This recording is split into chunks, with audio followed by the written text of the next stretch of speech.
Dulu Cik Tu makanan baru diesel. Jadi sekarang kita nak buat coconut jelly peanut. Dia lupa pula. Menjadikan kita punya rasa makanan kita lagi sedap, mantap dan ada nutrisi yang hebat. Vitamin D, B1, B2, macam-macam ada. Bagus untuk badan kita. Bukan saja manis, sedap, mantap. Tapi tetap berkhasiat untuk badan kita. Bagus. Minum. Susu Good Day. Ada kita teruskan kakak. Okay. Kita blender dulu ni. Blender. Baik. Ni masukkan. Mio nak buat apa?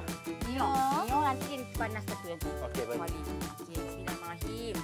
Kita taruh susu Good Day. Susu Good Day. Ya, susu Good Day ya. Mantap. Okey. Blender ya. Kak boleh kak? Okey, bismillahirrahmanirrahim dulu. Boleh tak? Biasalah kakak. Ini nak buat isteri sangat. Saya ready. Tapi Mio terima je. Mio terima je mana-mana. Tak apa. Yang ni boleh panaskan dulu kuali. Boleh tak? okey. Mio. Panaskan kuali. Okey. Ni apa yang kita dah blender tadi kan? Masukkan je dalam Baik. kuali. Mio masuk dalam kuali. Boleh. Tapi Semua. yang cecair dalam tu sahaja ya Mio. Jangan blender tu sekali tu masukkan. Oh, faham. Okey. Oh.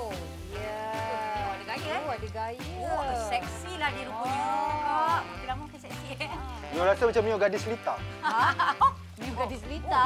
Tapi bersih dapur. Oh, dah. Lagi. Dah habis.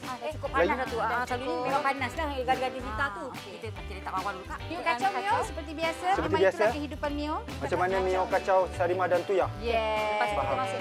Ini apa? Gula. Gula. Semua? Gula sayang. Semua. Ya. Masukkan. Manis. Oh, I love it. Baik. Okey, kita teruskan. Okey, tu. Gaul. Mio gaul. Gaulkan dia sampai yang gula dengan apa semua tadi tu sebati. Angkat sikit. Gaulkan dia, Angkat gaulkan sikit. dia. Oh, ya ada sel. Macam tarik. Senang je. Agak-agak apa nama dia, adik? Coconut jelly. Butter.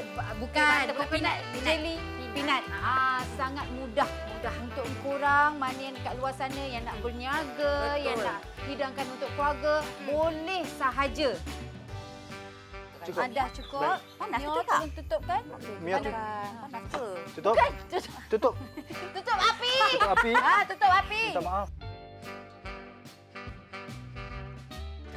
Mio letakkan dekat dalam kita punya kelapa ni. Bahan-bahan yang dalam kuali. Dalam kuali dalam kelapa. kelapa. Dalam kuali dalam Dalam kelapa. kuali dalam kelapa. Macam mana tu? Okey. Oh, betul. Betul. Macam gitu. Oh, Okey. yeah. Dah. Betul. Betul. Okey dah. Okey, Mio dah mula yakin. Okey. Mio, Ya, Mio mana? nak ikut saya ke nak? Mio dengan Sarima, mari ikut saya. Baik. Mio temankan Tuyah sekejap ya. Kita makan meja dulu ya.